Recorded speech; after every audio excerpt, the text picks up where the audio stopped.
Hello, my name is Eun-kyung Seol and I am an educator at the National Museum of Korea. Today, I'll be introducing one of the education programs that I oversee, the real-time online classes for international communities.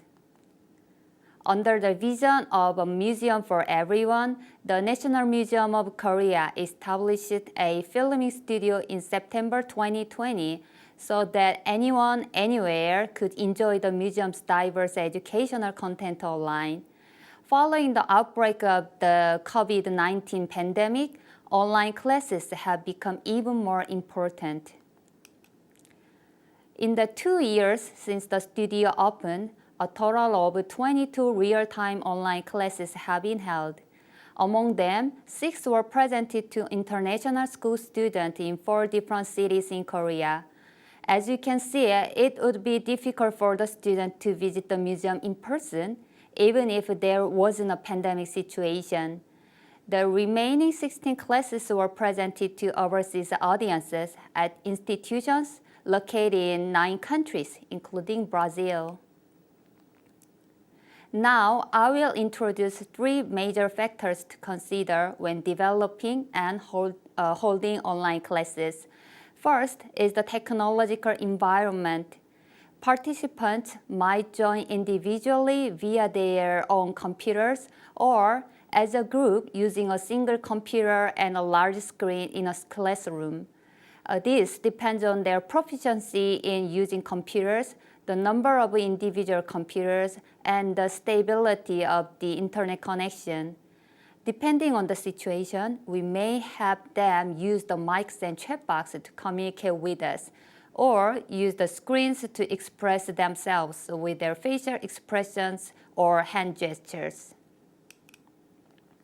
Second is the selection of educational materials.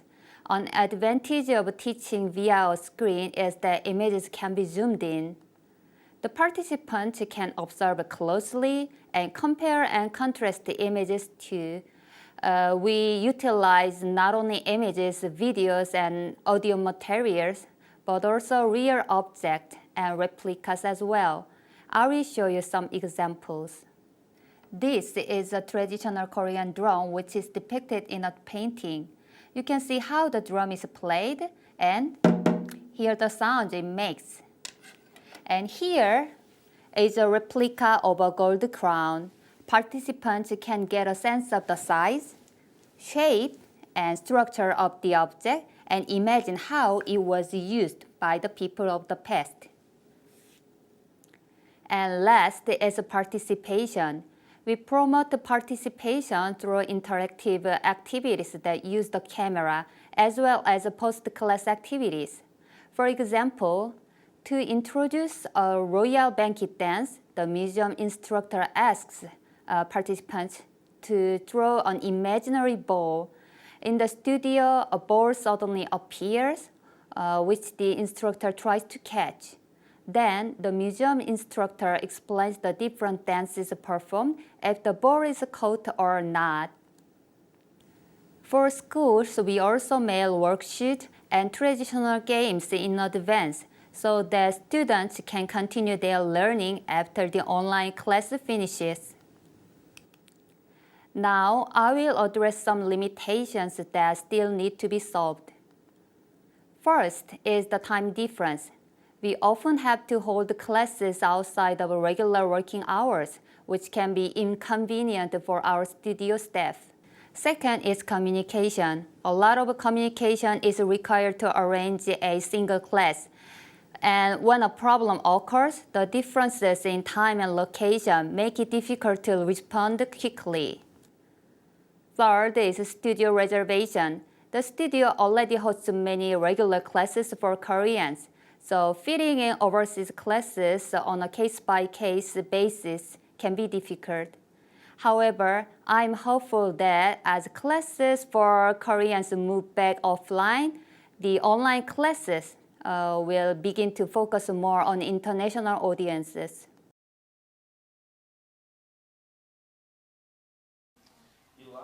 A gente viu agora um tipo de experiência, né? Resultado do fenômeno da pandemia que a gente viveu. Deixa eu só perguntar para a intérprete, porque eu não esperei ela subir. Tudo bem? Sigo daqui ou volto? Então, tá bom. Muitos museus passaram por situações semelhantes a essa, e os museus que são mais internacionais, principalmente os museus onde os profissionais se comunicam por língua inglesa, passaram por situações como essa. Então, nessa nossa mesa, né, Museus pelo Mundo, Novas Experiências e Múltiplos Saberes, a gente muito possivelmente vai passar por esse tema mais uma vez. Então, vamos lá. É muito bacana essa contribuição do Museu Nacional da Coreia. É muito bacana eles terem compartilhado isso com a gente. A gente do Experimento Cultura teve a possibilidade de fazer uma dessas visitas com eles, assistir essa aula sobre como funciona o Museu Nacional lá. Eu vou sentar aqui porque eu fico mais confortável, porque essa mesa está numa posição que não colabora comigo.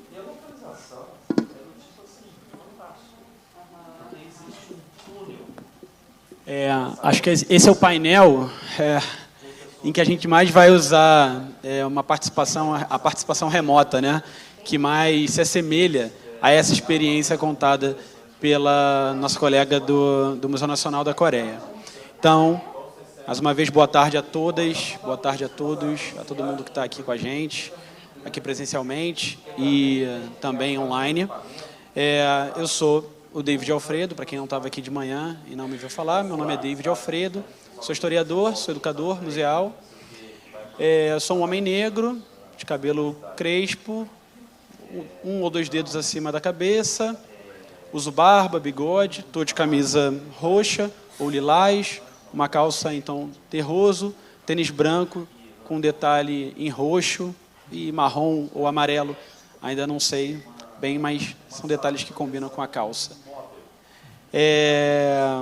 Eu voltei aqui para mediar esse quarto painel do Cultura Conecta, que tem como tema, como eu já disse, Museus pelo Mundo, Novas Experiências e Múltiplos Saberes. Segundo dados da Unesco, o setor cultural e criativo representa economicamente 3,1% do PIB mundial e mais de 48 milhões de empregos em todo o mundo. Isso equivale a 6,2% de todos os empregos existentes. É o que emprega e oferece oportunidade ao maior número de jovens com idade abaixo de 30 anos. O ambiente cultural é um ambiente jovem, né? Um ambiente dos jovens. A pandemia trouxe um cenário muito doloroso e um impacto econômico que muitas instituições ainda lutam para superar. Tornar-se digital não era uma opção a partir desse momento. Era uma necessidade. Aos poucos, ações híbridas ocupavam mais espaço até que, finalmente, a reabertura foi possível. Usar da criatividade para se reinventar abriu oportunidades inovadoras. Esse painel abre espaço para museus do mundo compartilharem conosco um pouco das suas experiências e saberes adquiridos nesse processo. Gostaria de chamar ao palco do Cultura Conecta, ou à tela do Cultura Conecta, Fábio Scarano, que é professor titular de Ecologia da UFRJ e consultor do Museu do Amanhã.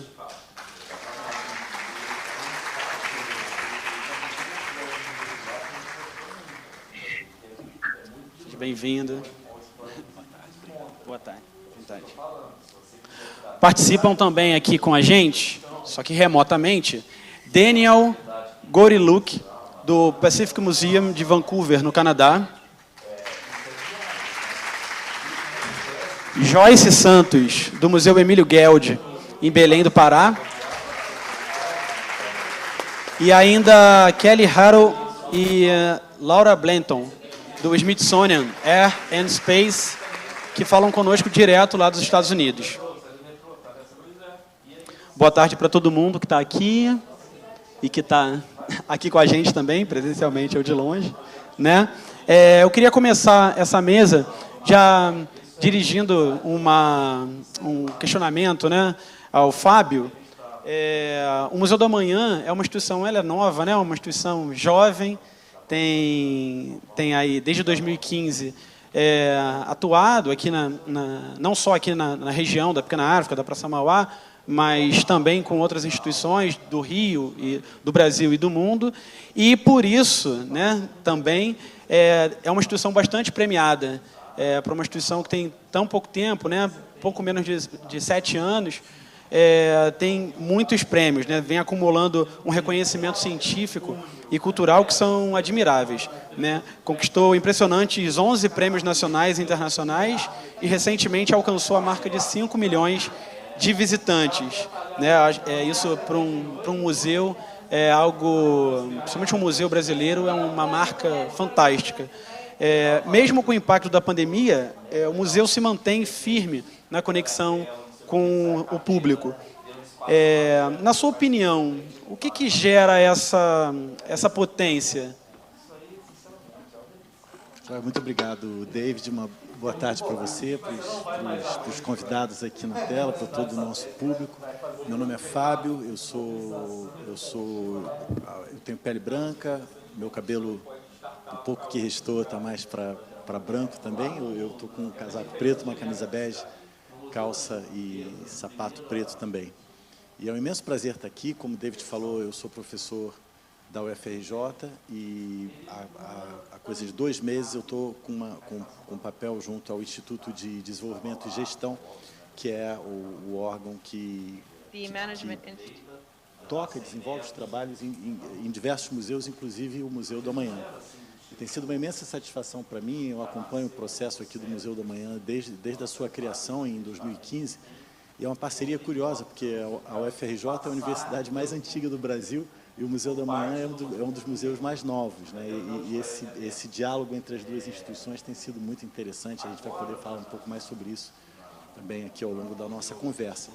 Mas o que me parece que mantém esse público, né, e 5 milhões de visitantes no Museu Brasileiro, né, se a gente considerar que 2 desses anos foram anos de pandemia, com o museu boa parte do seu tempo fechado, é um número realmente impressionante. Mas o que mais me impressiona ainda é o fato que cerca de metade desses visitantes não frequentam o museu habitualmente. E em torno de 20 e poucos % deles, esse é o primeiro museu que já vieram visitar. Então, apesar dessa juventude, né, dessa mocidade do museu, se a gente pode chamar assim, ele tem um enorme impacto sobre pessoas de diferentes partes aqui da cidade, da região metropolitana e do mundo, muitas delas sem hábito de visitar museu. Então, a potência que esse de levar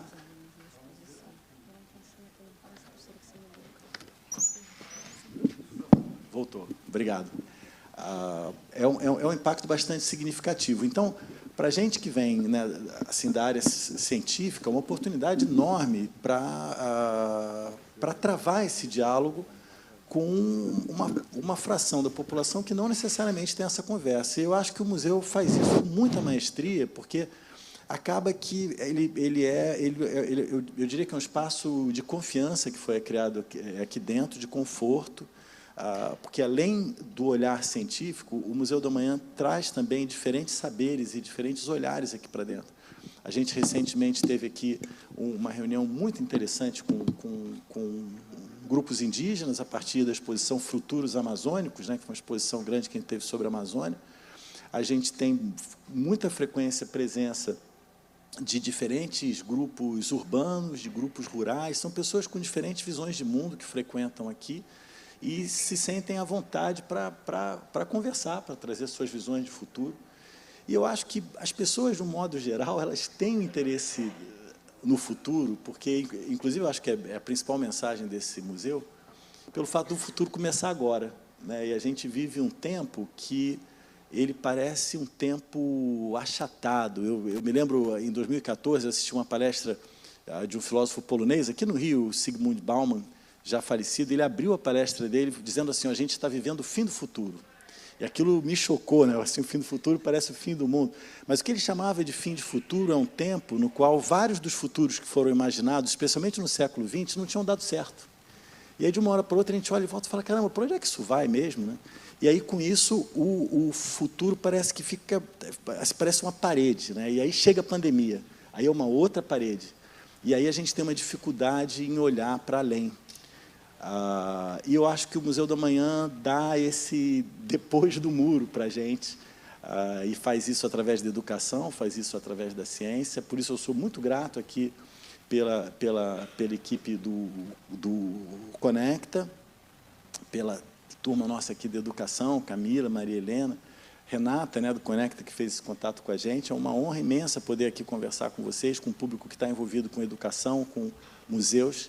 E eu acho que o museu, ele, assim, todo museu, é um espaço de confiança para as pessoas se conhecerem, conversarem umas com as outras, terem contato com a história. Isso é uma coisa atemporal. Aqui se chama do amanhã, mas a impressão que eu tenho é que ele liga os 3 tempos, o passado, o presente e o futuro num tempo só. E é isso que eu acho que atrai esse grande público que nos cerca aqui. Bacana. Oi. Bacana, muito legal, né, pensar, quando você traz essa experiência com Bauman, né, de que morreu o futuro, né, morreu a romantização, né, a idealização de um futuro perfeito, né, acabou o século XIX, finalmente, né, aquela romantização do século XIX sobre o futuro, o que as máquinas poderiam fazer por nós, o que as novas engenharias tinham a propor para a gente passou por algumas poucas e boas, e agora, nesse início do século XXI, a gente tem a possibilidade também, num museu como esse aqui, de projetar alguns futuros, algumas possibilidades, na verdade, de amanhãs, né, que é aquilo que a gente quer para o amanhã, e assim construir um futuro, pensar pelo menos, né, em construir um futuro que seja interessante. E aí, com essa contribuição que você traz, né, das pessoas de diferentes ambientes, diferentes culturas humanas, aderirem, né, ao que o Museu do Amanhã tem para propor, muito possivelmente mora aí algumas das potências do Museu do Amanhã. Incrível. Obrigado. O poder de conexão que um museu como esse aqui, que os museus têm. Mais uma vez, falei de manhã e vou repetir agora, é importante a gente lembrar da potência que a inspiração tem, né? Então, sendo o museu a casa da inspiração, é muito interessante a gente ver o potencial de conexão que museus possuem. Outro grande exemplo no Brasil, a gente estava no painel anterior aqui com representantes da instituição científica e museu mais antigo do Brasil. A gente está aqui com uma representante de um dos museus mais antigos também do Brasil, que é o Emílio Gueld, lá no Pará. É um museu que tem pouco mais de 150 anos, então vou falar agora direto com a Joyce. Tem uma pergunta para ela aqui, que o Museu Paraense Emílio Gueld, ele é a mais antiga instituição científica da Amazônia, né? Foi fundado em 1866, então está beirando aí 160 anos. Ele, além de ser o segundo museu de história natural brasileiro, ele é reconhecido mundialmente como a mais importante instituição de preservação de ciências naturais e humanas relacionadas à Amazônia. O Parque Zoobotânico permanece como uma amostra viva da natureza amazônica e ponto de referência para o programa de educação científica. Joyce, você poderia compartilhar com a gente quais os principais programas educativos que o museu desenvolve? Bom, boa tarde, obrigado pelo convite. É muito legal estar aqui participando desse painel. Eu sou, como o Davi falou, Joyce Santos. Eu vou me descrever rapidamente.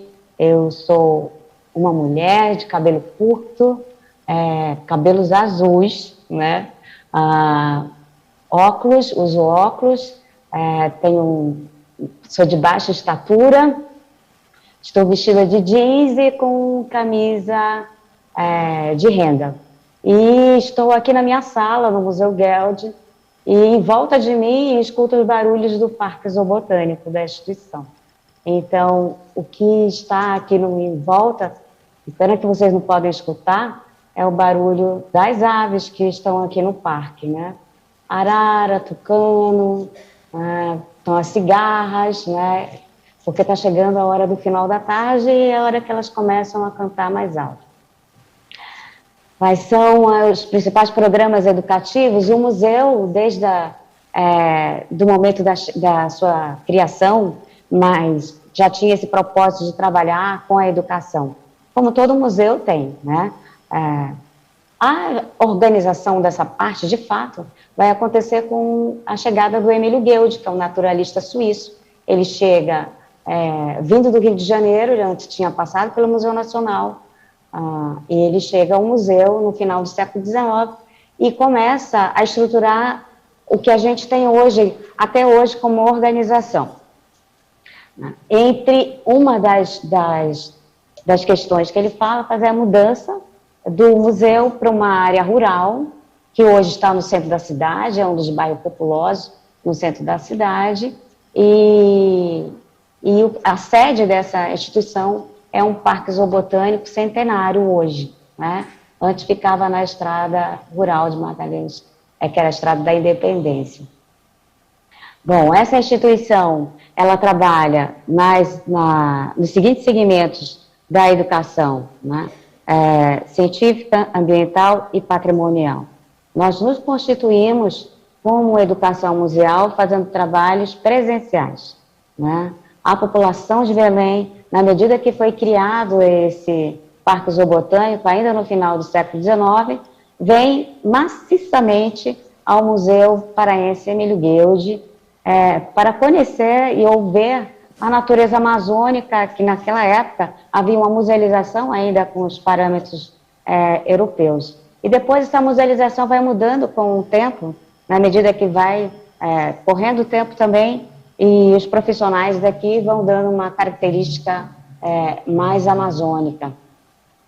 E hoje, o que era um jardim botânico e um zoológico, eles estavam separados nesse espaço, é um zoobotânico, é o zoobotânico mais antigo do país, onde também tem um aquário público mais antigo do país. Então, para a população de Belém, museu é um espaço aberto, com uma coleção viva, né?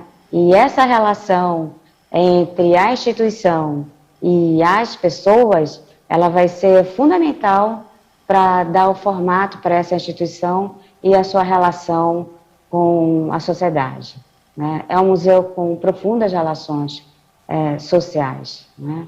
E o hábito de ir ao museu é uma instituição cultural, de vir aqui e de vivenciar. Então, para os muitos que hoje não têm mais quintal, não vivem mais essa convivência com a natureza, essa convivência se dá muito no início da vida e durante toda a vida, no final da vida, através desse espaço.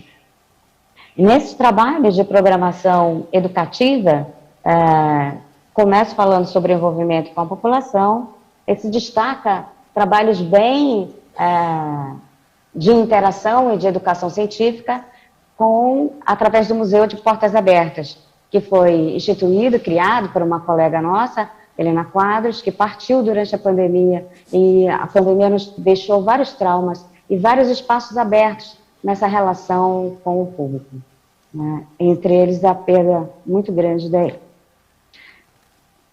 O Museu de Portas Abertas, então, faz uma exposição nas duas bases físicas aqui em Belém, que é o Parque Zoobotânico, que as pessoas têm comumente, quando pensam no museu, pensam nesse parque, e no campo de pesquisa, onde está toda a área da instituição que trabalha com a pesquisa sobre a Amazônia, nas áreas das ciências naturais e nas áreas das ciências humanas, e as coleções documentais, bibliográficas, fotográficas e acervos de pesquisadores importantes que estudaram a Amazônia, que estão depositadas, estão sob a salvaguarda dessa instituição. Laboratórios também ficam nesse campo de pesquisa.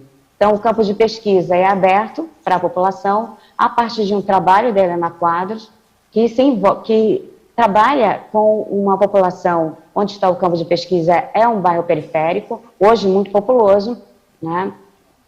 Esse trabalho com a Terra Firme dá tão certo que o resultado dele é a constituição de um ponto de memória. Foi o primeiro ponto de memória associado a um museu e cresceu com essa parceria, e através desse trabalho de conjugação com essa comunidade da Terra Firme, vários trabalhos foram realizados, experimentados e construídos, né?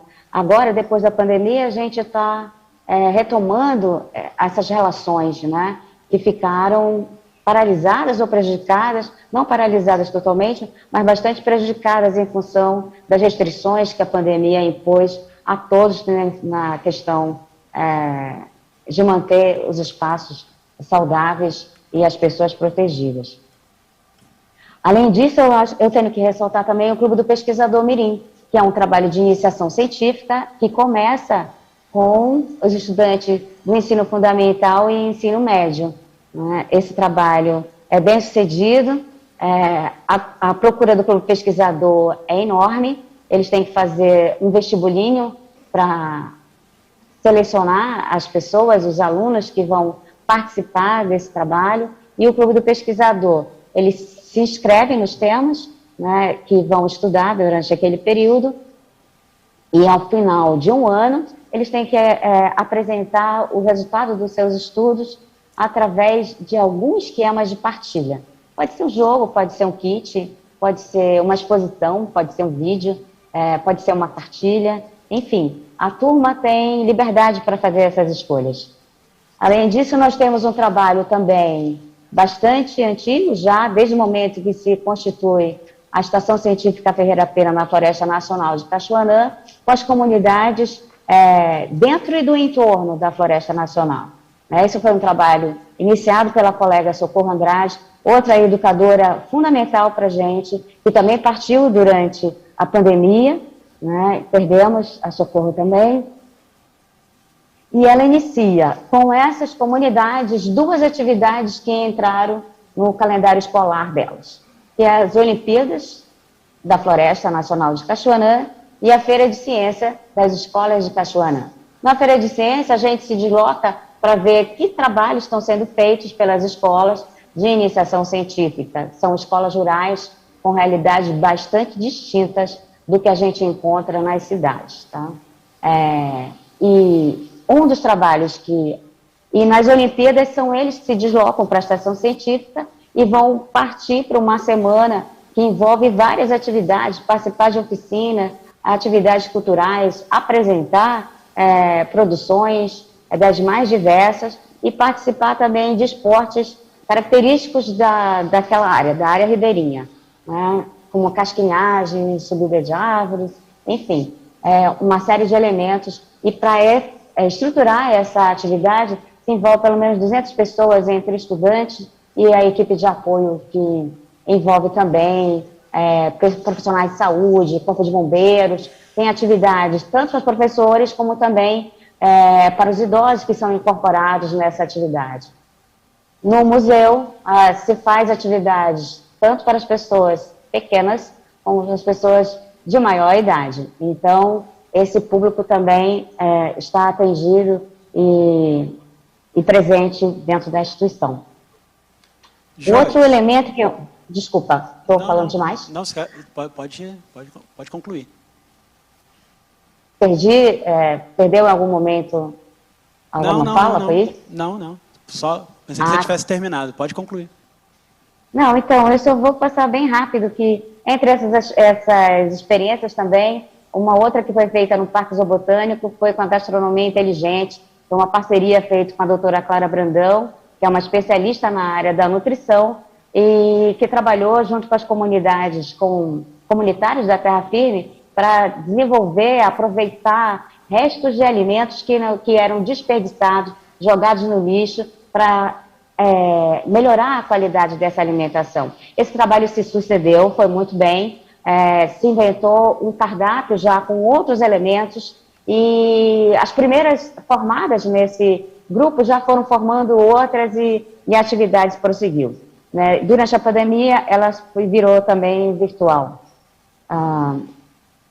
E há outras experimentações que vão acontecer já no século XXI, são com as experimentações feitas com dispositivos, mods e mídias sociais. Essa já é com o meu grupo, com o grupo do Laboratório de Comunicação Multimídia, e o primeiro experimento que a gente faz é com o Prêmio José Mar Soares, que é um concurso que foi lançado pelo museu, que é muito mais do que um concurso, porque na verdade é um processo em que a gente convida estudantes, professores e estudantes do ensino fundamental e médio para pesquisar a biodiversidade amazônica e premia esses trabalhos e faz toda uma movimentação. E os primeiros trabalhos são feitos exatamente para esse material todo ser digital e as pessoas poderem acessar de qualquer parte do estado do Pará e participar dessas atividades com eventos online também, gravados, né?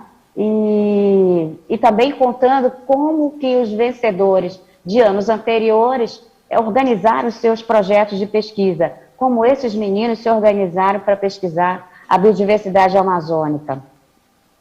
Dentro desse projeto também, relacionados a ele, está o Viva Amazônia, em que foi feita uma série de elementos que estão relacionados tanto com a fauna quanto a flora, para falar sobre, transformando eles em notícias e multimídias e produtos digitais que foram nessa temática. Por último, eu fecho com a experiência da ecologia sensorial que é feita através do projeto A Floresta Sensível. A Floresta Sensível é uma plataforma, ela está disponível, era para ser uma experiência presencial, mas veio a pandemia, é um trabalho que foi financiado pelo Instituto Serrapilheira, coordenado pelo antropólogo Glenn Shepard Jr., e que reuniu uma série de profissionais do design, da educação, da museologia, para formatar essa plataforma, onde você tem a experiência, tanto do ponto de vista das plantas que são fundamentais para o conhecimento dos povos originários ou povos tradicionais, e você é convidado a ter essa percepção do ponto sensível, intangível e apreensível, né? Você coloca os elementos científicos com o conhecimento tradicional, junto com a percepção das populações originais, para ver o entendimento e a relação que elas estabelecem com aqueles elementos da paisagem. Esses elementos da paisagem são todos também baseados no Parque Zoobotânico do Museu Emílio Gueldi, e eles podem ser acessados pela plataforma A Floresta Sensível. E mais tarde a gente vai fazer as trilhas sensoriais no Parque Zoobotânico, onde a gente vai trabalhar e convidar o público para fazer essa experiência agora já, depois que foi liberado a volta, quando a pandemia não acabou ainda, mas ela arrefeceu. É isso, eu encerro aqui. Muito obrigado, Joyce. Enquanto a Joyce falava, né, eu fiquei pensando aqui também, na fala do Fábio, é impressionante como não adianta só a gente construir um prédio, por mais bonito que ele seja, por mais antigo que ele seja, por melhores que sejam os profissionais, sem criar caminhos de conexão com o entorno, né? No caso aqui dos museus no Rio de Janeiro, eles são muito concentrados na área do centro da cidade, que é uma área, principalmente na área que que tem menos residências, né? O Museu da Manhã, por acaso, ele está mais próximo da parte do centro da cidade, que é mais ocupado por residências. Então, aqui, muito possivelmente, o museu tem como criar algumas oportunidades de relacionamento com as escolas, com a sua vizinhança, da mesma forma que a Joyce traz essa experiência com a galera lá da TF, da Terra Firme, lá se relacionando com o Emílio Gueldi.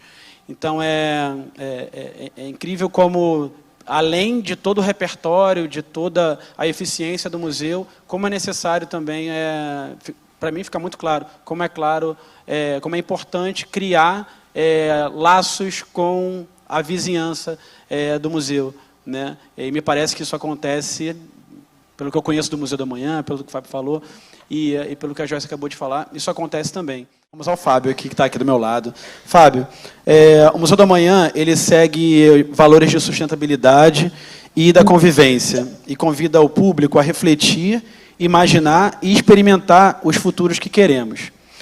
Esse foi, sem dúvida, o exercício que mais praticamos durante a pandemia, né? Imaginar futuros. A gente passou um tempão imaginando futuros, ou literalmente o fim deles, né? O fim da possibilidade deles. Foi dado para você a missão de desenvolver a primeira cátedra em uma instituição museal, seguindo diretrizes permeadas pela Unesco, no que se refere à alfabetização de futuros.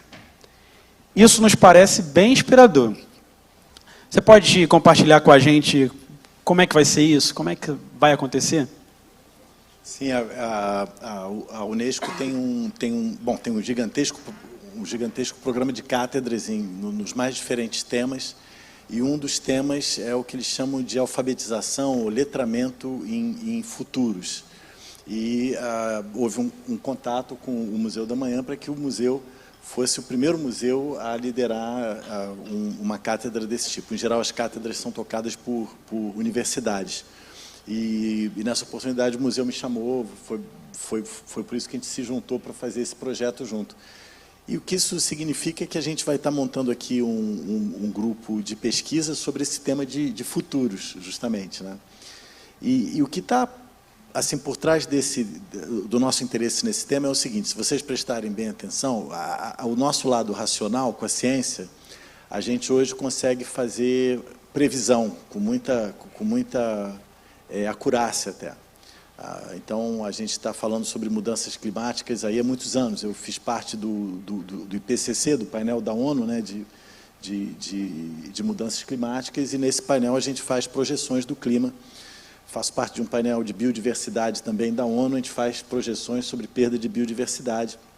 E essas informações vão para os governantes, para as empresas, chegam na sociedade através da mídia. Mas, apesar de se estar falando sobre mudanças climáticas há 40 anos, todo ano a gente quebra recorde de emissão de gases de estufa. A própria Covid, né, o exemplo que você trouxe, David, em 2012 saiu um artigo científico numa revista de alto impacto, uma revista que tem grande circulação mundial, chamada Lancet, uma revista da área médica, e o artigo mostrava um mapa do mundo e apontava em quais partes do mundo talvez viesse em breve a ocorrer alguma grande epidemia ou possivelmente uma pandemia. O que esse mapa mostrava é que locais que têm alta diversidade biológica, que têm grande perda de habitat e que têm grandes populações eram os locais mais propensos a isso ocorrer. Para vocês terem ideia, nesse mapa tinha, por exemplo, a bacia do Rio Doce, aqui no Brasil, onde em 2018 a gente teve um surto de febre amarela que se deu, e tinha também vários pontos na China, inclusive Wuhan.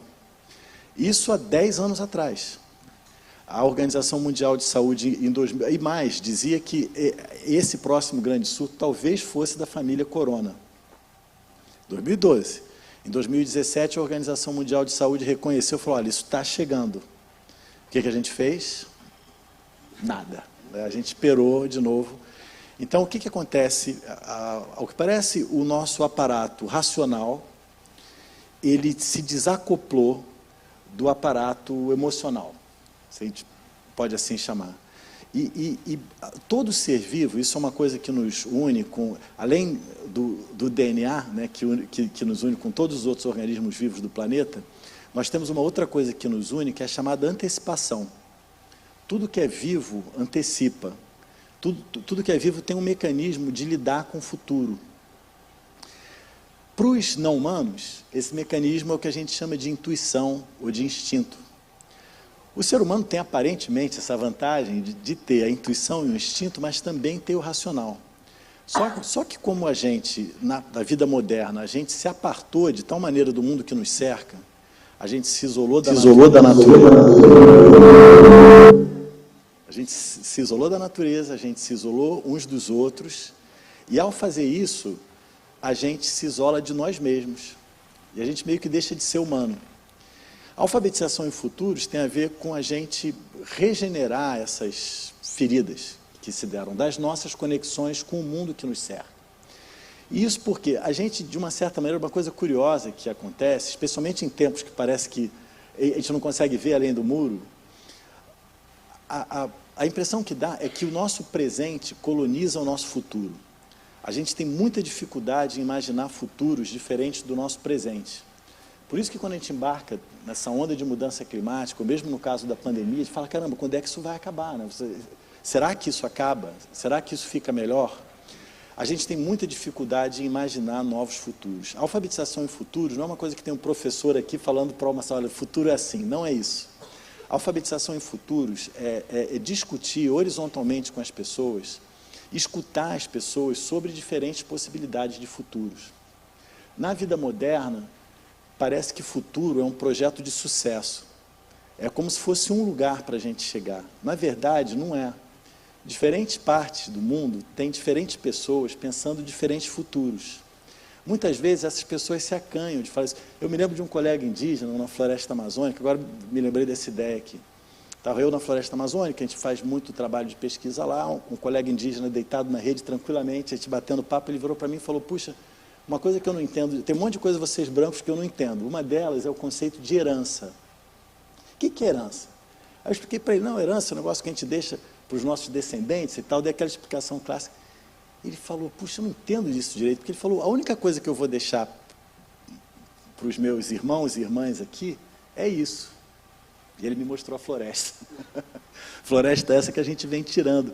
Então, eu tenho a impressão, aí eu fiquei pensando, falei, pô, se o meu modo de vida, se o que eu quero de futuro, impedir que ele alcance esse futuro que ele está enxergando, pô, tem um problema sério com o meu modo de vida. E aí eu tenho a impressão que a gente, na vida moderna, com os nossos hábitos de consumo, com o que virou as nossas vidas, tem um monte de outros mundos, um monte de outros universos no planeta que não estão podendo chegar no futuro que eles querem. Então, na verdade, a gente não tem um futuro, a gente tem um monte. E já que tem um monte, até a gente pode falar, caramba, eu não quero ter um futuro, um carro próprio, casa na garagem mais. Eu quero fazer uma outra coisa com o meu futuro. E eu posso. O Paulo Freire que falava isso, né? Que o futuro é o que você quiser. Então, alfabetizar em futuros é uma coisa que a gente faz junto, não é uma coisa que tem um professor, é um exercício de imaginação, de conversa, de troca, para a gente abrir os nossos futuros. Isso significa descolonizar o nosso futuro. O futuro, como dizia Paulo Freire, é o que você quiser. E é isso que a gente... O museu já trabalha isso que me encanta aqui, né? O futuro vem dessa conversa, vem dessas diferentes vozes que estão aqui dentro, que o museu recebe, acolhe, com segurança. Aqui dentro você pode falar as coisas que você acredita, as coisas que você deseja. Futuro tem a ver com desejo. E a gente, às vezes, deixa de exercer o nosso por alguma voz que fala para a gente, olha, você tem que ter tal coisa, você tem que comprar não sei o quê, você tem que ter isso aqui agora, você tem que se vestir assim, se vestir assado. Não, você não precisa fazer nada disso. Segue o seu desejo. Sempre com respeito, né, ao próximo, com conversa, com aprendizado. E alfabetizar em futuros é basicamente ter essa conversa. É se alfabetizar em futuros. Está todo mundo se alfabetizando em futuros. Esse é um processo que não tem professores. Tem talvez facilitadores, eu acho que o museu é um desses grandes facilitadores. A gente pretende exercer isso aqui ao longo dos próximos anos, se a Unesco aprovar. A gente está ainda esperando que até o final do ano venha a ser aprovado. Mas se não for, a gente já decidiu que a gente vai fazer isso aqui assim mesmo. Ótimo, essa história, né, que você acabou de falar me lembrou uma experiência, assim, como educador, aqui no Museu da Manhã, inclusive, que é normal, né? O que você espera encontrar no museu? Coisas do futuro. Tipo o quê? Tipo carro voador. Ela sempre perguntava, se para fazer o carro voador precisa escravizar a criança, você quer carro voador? Né? Que é um desejo que a gente tem, normal. Assim, acho que a gente pertence a gerações, tem essa expectativa, não, em algum momento vai ter o carro que voa. Assim. Já tem tanta coisa absurda acontecendo para ter os carros que a gente tem, né? Será que novas tecnologias que vão alcançar alguns dos nossos sonhos, né, mais translocados, são benéficas para esse cidadão lá na aldeia, né? E no caso de uma transformação como essa, né, na maneira como a gente produz as coisas, a gente tem as coisas sempre em escala global. Para eu andar com o meu carro voador, sobrevoar o meu bairro, talvez eu tenha que devastar territórios ao redor do mundo, né, em diferentes países. É uma educação necessária. Agora, eu queria saber se eu consigo falar com a Joyce. Joyce, me ouve melhor? Entenda. Te ouço agora. Agora te ouço. Agora eu tenho ouvido. Vou repetir aqui, tá? A conexão entre ciências naturais e escolas é algo corriqueiro por conta das diretrizes curriculares. Mas, inevitavelmente, o reflexo da pandemia gerou um hiato nesse histórico. Você pode destacar para a gente qual o projeto desenvolvido no período pandêmico gerou maior repercussão com o público escolar, né? E quais os motivos desse resultado? Olha, durante o período pandêmico, nós tivemos a plataforma da Autora Sensível, né, e o lançamento dela. Mas eu ainda acho, pelas métricas que a gente tem, né, que o evento de maior sucesso junto à comunidade escolar, inclusive por causa das interações, foi o Museu de Portas Abertas. O primeiro que a gente fez, completamente virtual, que foi no ano de 2020, foi uma loucura, porque nós somos um museu presencial que, de repente, teve que se acomodar e se preparar, se adequar totalmente para o mundo virtual, né? Então, nós fizemos dezenas de atividades do Museu de Portas Abertas, foram 3 meses de intensas atividades. E pelas métricas que a gente tem, o Museu de Portas Abertas, seja no ano de 2020 quanto no ano de 2021, foi o evento que provocou maior repercussão pela interação com o público. Quais são os assuntos que provocam enorme interesse no público, né? Especialmente no público jovem, né? Já que a gente está trabalhando com eles aqui, são os assuntos ligados à biodiversidade, à paleontologia, né? E os assuntos ligados às humanas, seja no caso do museu, arqueologia, linguística, linguística indígena, né? E etnografia, a antropologia, dessas 3 atividades, dessas 3 áreas, a área que mais provoca interesse é a arqueologia. Mas se for considerar próximo da área das ciências naturais, as pessoas ainda se despertam mais para a questão dos animais, especialmente. Mais do que das plantas, dos animais, né? E eu te confesso que isso me deixa um pouco chocado, sabe? Porque isso mostra todo esse desacerto que foi, que vem sendo essa perseguição à área das ciências humanas, né, que provoca e incentiva uma visão bastante preconceituosa com relação às humanidades, né? E também demonstra uma falta de empatia de nós para com os outros, né? Quem são esses outros que essas áreas tratam? São exatamente dos povos originários e comunidades tradicionais, né? Então, eu acho que isso é uma coisa que a gente tem que colocar como desafio, sabe? Fazer com que o público se envolva assim lá, se sensibilize e se conecte cada vez mais com essa questão que o Fábio estava levantando, com a nossa herança ancestral, porque eu acredito, o futuro é ancestral. Indo para a face norte do nosso continente americano, a gente chega em Vancouver, no Canadá. E eu quero convidar o Daniel a contar para a gente aqui como é que foi esse processo do fechamento de institutos e centros culturais e museus durante a pandemia e como isso afetou a relação entre o Pacific Museum e as escolas da região. Hello, everyone. I'm sorry I wasn't able to talk to you directly live this morning.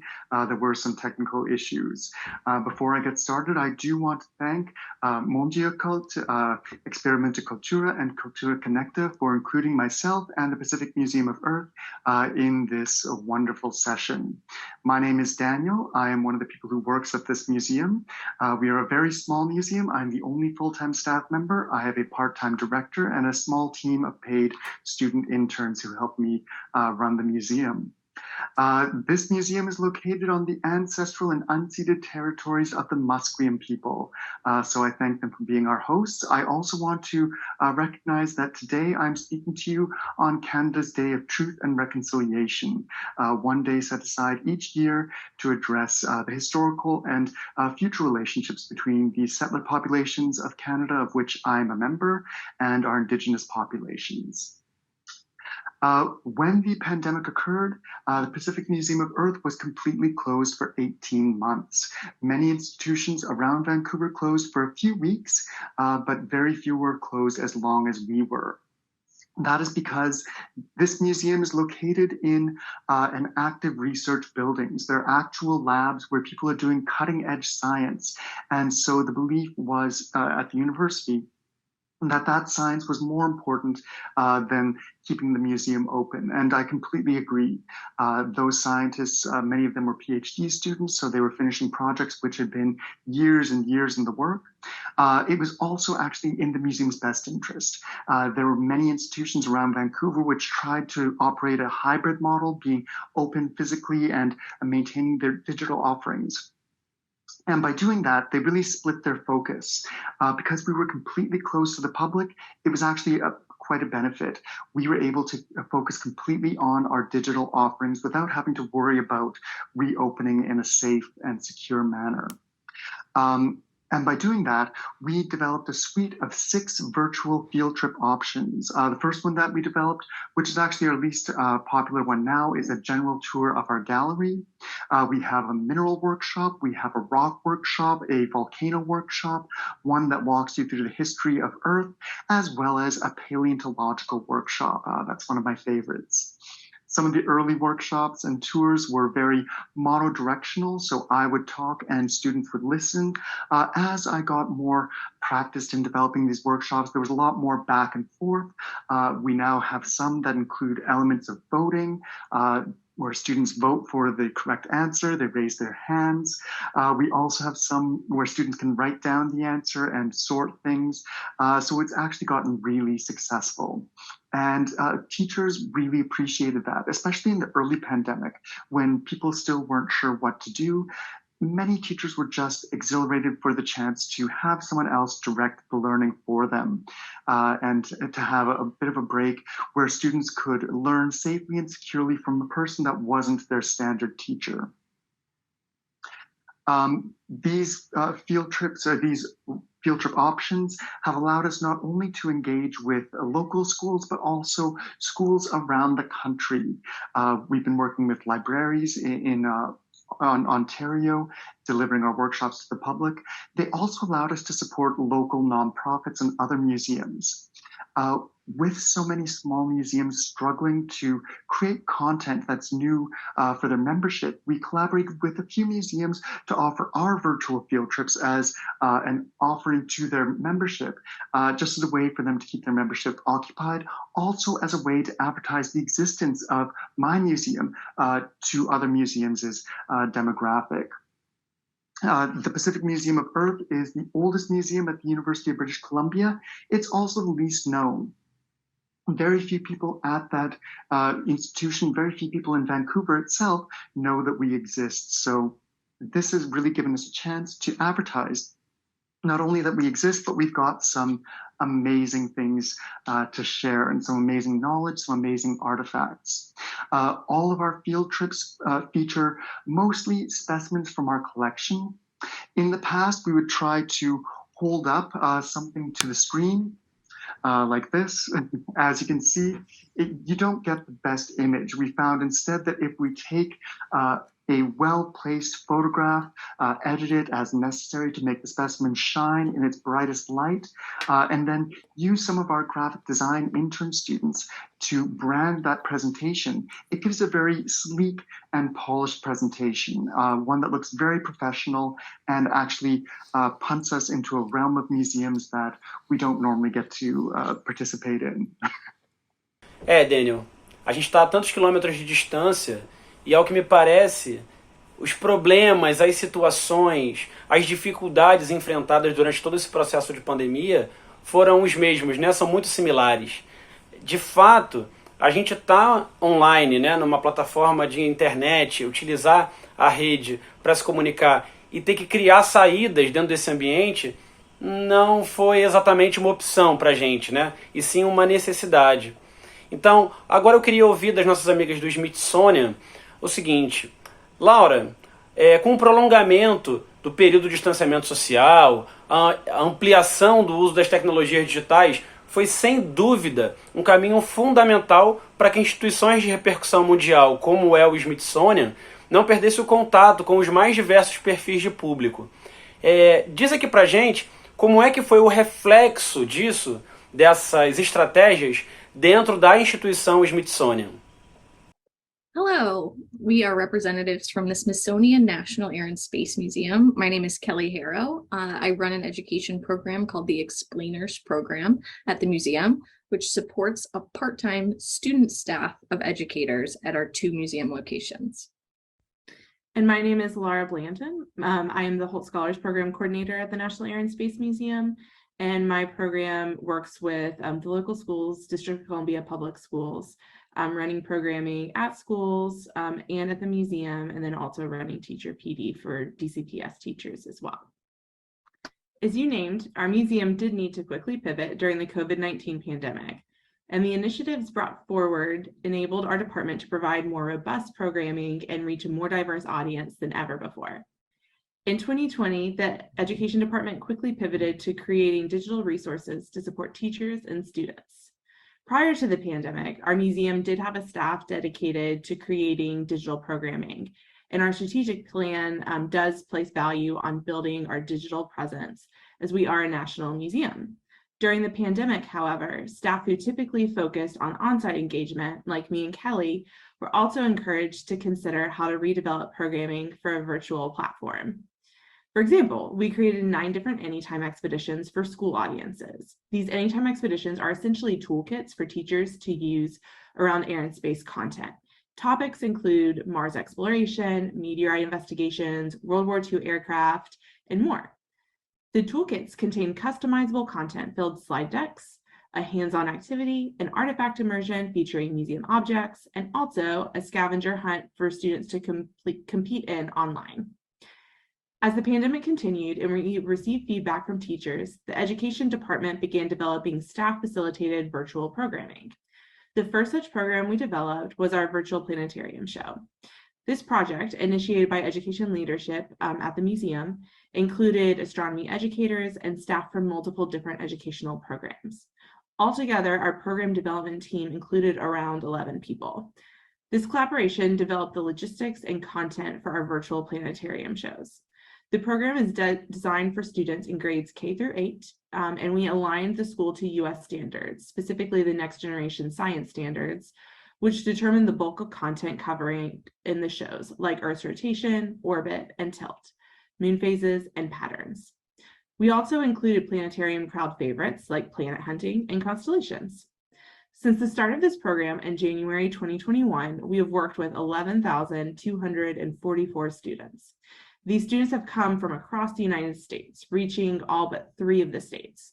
We have also worked with international audiences with students from countries such as Brazil, Canada, and Indonesia. As our education team developed such programs, we received a lot of support from our museum and the Smithsonian Institution. Staff from our virtual planetarium show task force were asked to present to both the board of the National Air and Space Museum as well as the Smithsonian Institution. As shows have continued, the astronomy volunteers, who usually support on-site astronomy-related programming, and explainers, which Kelly will go in more depth about soon, but the explainers are teen and young adult educators, have taken the bulk of the facilitation and responsibilities pertaining to implementing this programming. The continued implementation of this program is important to our museum's overall mission in that it furthers our reach and helps us encourage people to be inspired by museum content and see themselves. Daniel, certamente encontrar novos caminhos de conexão trouxe olhar mais globalizado sobre a prática e para a experimentação museal, né? Eu quero saber uma coisa aqui. Quais as inspirações que você teve durante a pandemia, principalmente durante a fase crítica, que permitiram ampliar as conexões com esses públicos diversos do Pacific Museum? Given that the pandemic shifted us into an online format and a more globalized view of museum experiments, what inspirations did we take through the pandemic that allowed us to expand our connections with different audiences? In a superficial sense, we were able to draw inspiration from what other institutions were doing. Our virtual field trips were made in close collaboration with our allies and colleagues at the Beatty Biodiversity Museum, another institution here at UBC. But we also drew inspiration from some other museum workers from around the world. Kieran Kieran Mukherjee from the Royal Ontario Museum did some excellent early versions of museuming from home, as did Dan Vo of Queer Britain, who did some excellent versions of just communicating from isolation. So those were wonderful examples to see. But working with Experimenta Cultura has probably given us our longest term inspiration. I pre-record my virtual field trips. I send that recording off to Experimenta Cultura. They then edit it, cut it down to about 45 minutes and translate it into Portuguese.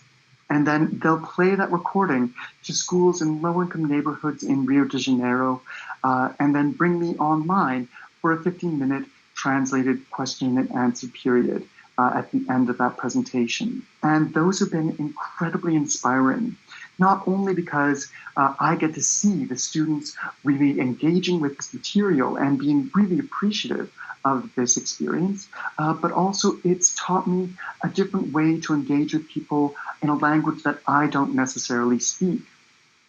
I am, for the most part, unilingual. I pretty much only speak English. That's why it's, again, a privilege to speak to you today in not my native tongue, but also it will hopefully allow us to reach out to some of our Indigenous communities here in Canada. In Canada and around the world, there's a big push to revitalize and support Indigenous languages, and also to bring high-quality educational experiences from large institutions into remote communities. Many of our Indigenous communities here in Canada face some of the same challenges that many of the schools in Rio de Janeiro face. Poor internet connections are one major hurdle. We've started working with a Canadian nonprofit called Connected North, and they will be beaming our field trips into schools in Indigenous communities across Canada. One thing they've warned us about is that in some of the extremely remote northern communities, they could lose internet connection if it's simply raining. So the modem will not be able to connect, and we may have to reschedule our field trip for a different date. This has happened many times in my experiences with Experimenta Cultura, and so seeing the similarity between these two situations made me realize that we could adapt the Experimenta Cultura model to an Indigenous audience. And I'm hopeful that next year, after we've made some connections with some of these communities, we will be able to translate our virtual field trips into Indigenous languages and beam these field trips into those classrooms, just like we do in Brazil, and then bring me online for a translated or non-translated live question and answer period. And in that way support our Indigenous communities in preserving and expanding their languages, while also giving them the same kind of field trip experience that students in the southern part of Canada get to experience on a regular basis. So I thank Experimenta Cultura for developing this model. I'm really thrilled and excited to take something that was developed in the tropics and use it to encourage cultural preservation and expansion in Canada's Arctic. I think that would be really exciting, and it's a really unexpected cross-pollination that came as a direct result of the pandemic. So thank you, Experimenta Cultura, for introducing me to this model, again, for inviting me to this session, and I look forward to continuing to work with you well into the future. Obrigado. É isso, Daniel. As suas palavras, prestando atenção aqui no que você disse, fica muito claro como é importante a gente ampliar os horizontes e perceber que a gente tem muito a compartilhar, muito mesmo, para além das distâncias geográficas, né? Para além das fronteiras políticas. Pode ser numa comunidade indígena no Canadá ou para crianças de uma comunidade em vulnerabilidade social aqui no Brasil. Então, nesse sentido, outro museu que fez um trabalho muito bonito com crianças no Brasil foi o Smithsonian. Então eu quero perguntar para Kelly lá no Smithsonian o seguinte: o educativo de vocês deu a crianças de turmas brasileiras de escolas públicas aqui a oportunidade de serem as primeiras a experimentarem como é a vida em uma estação espacial.